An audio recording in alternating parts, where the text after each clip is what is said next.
Bonsoir. Nous sortons ce soir du conseil municipal d'Arzon et donc qui était un petit peu électrique parce qu'il y a eu pas mal de nombreuses interventions, voilà, qui nécessitaient de clarifier certains points. Tout d'abord, la validation du PV du conseil municipal le 27 mars, où a été affirmé par Monsieur le maire que le conseil municipal n'était pas un organe politique en tant que tel, c'est-à-dire pas une assemblée ou une tribune politique, mais un endroit où on gère finalement les affaires communales, où on travaille. Alors c'est vrai qu'on a peut-être une difficulté dans la définition. Pour nous, effectivement, le conseil municipal est l'organe qui permet d'affirmer une vision au travers de tous les sujets qu'il traite, une vision de l'intérêt général en tout cas. Donc voilà, peut-être un petit difficulté dans la définition que l'on porte l'un ou l'autre. Sur le conseil municipal du 8 avril, nous avons sollicité la possibilité de réfléchir ensemble avec les minorités à la définition du cahier des charges pour l'étude financière. Et donc, voilà, c'était important aussi de rappeler que malgré notre sollicitation, nous n'avons pas été informés et consultés sur le périmètre. Notamment, ça peut se questionner vraiment sur est-ce que c'est important ou pas de mettre le port, les mouillages, Arzon Événements, le CCAS dans cette étude et pourquoi est-ce qu'ils ont été retirés.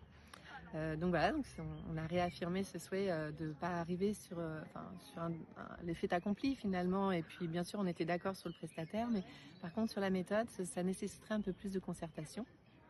Et puis ensuite, on a eu des délibérations autour de 2 commissions qu'on a vécues là les 15 derniers jours. La première sur la question des finances.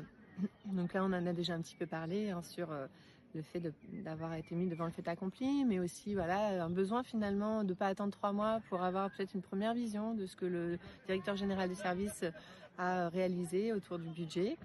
Et sur la commission urbanisme aussi, alors on a découvert sur ces 2 commissions-là, mais la question de la confidentialité des documents qui étaient indiqués comme non publics.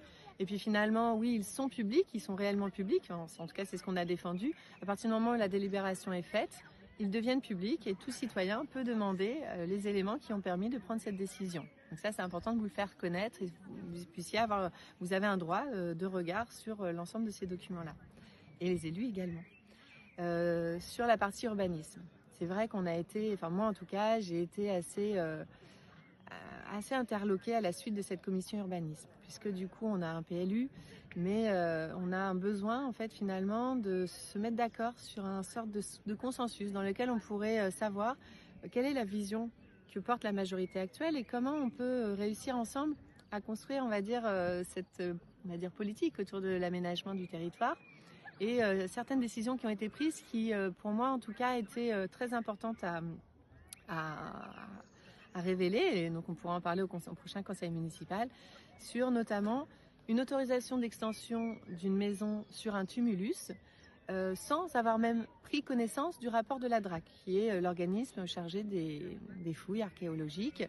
Et donc, pour moi, à l'heure où en fait Arzon est regardé par le monde entier du fait de notre reconnaissance UNESCO, pour moi, en début de mandat, on doit prendre le temps de pouvoir se poser, de pouvoir se questionner sur quelle est la place que l'on donne à la préservation de notre patrimoine. Est-ce que ce site nécessite effectivement d'aller un petit peu plus loin, ou est-ce qu'il nécessite peut-être de retarder cette autorisation? Et bien là, en tout cas, pour moi, c'est vraiment très important de se dire quel est le cadre. De même sur la stratégie foncière autour des préemptions. Au doigt mouillé, on se décide qu'en dessous de 500 000 euros, on peut se poser la question, au-dessus non, mais sans avoir vraiment un cadre défini qui nous permette de savoir c'est quoi. C'est la surface, c'est la possibilité d'aménager, le nombre de logements, enfin, qu'est-ce qui vraiment guide finalement ces préemptions. Donc ça, pour la partie terrain à construire, mais de même pour la partie terrain agricole. Il peut y avoir des beaux projets aussi agricoles qui ne nécessitent pas forcément beaucoup de surface. Et aujourd'hui, on voit que parce que c'est de la terre pas chère, qu'on peut acquérir de façon pas chère, sans aucune stratégie foncière, eh bien, on va préempter ce terrain sans avoir encore consulté Service Environnement sur le coût que ça aura, ou en tout cas en termes de maintenance et d'entretien de ces terrains.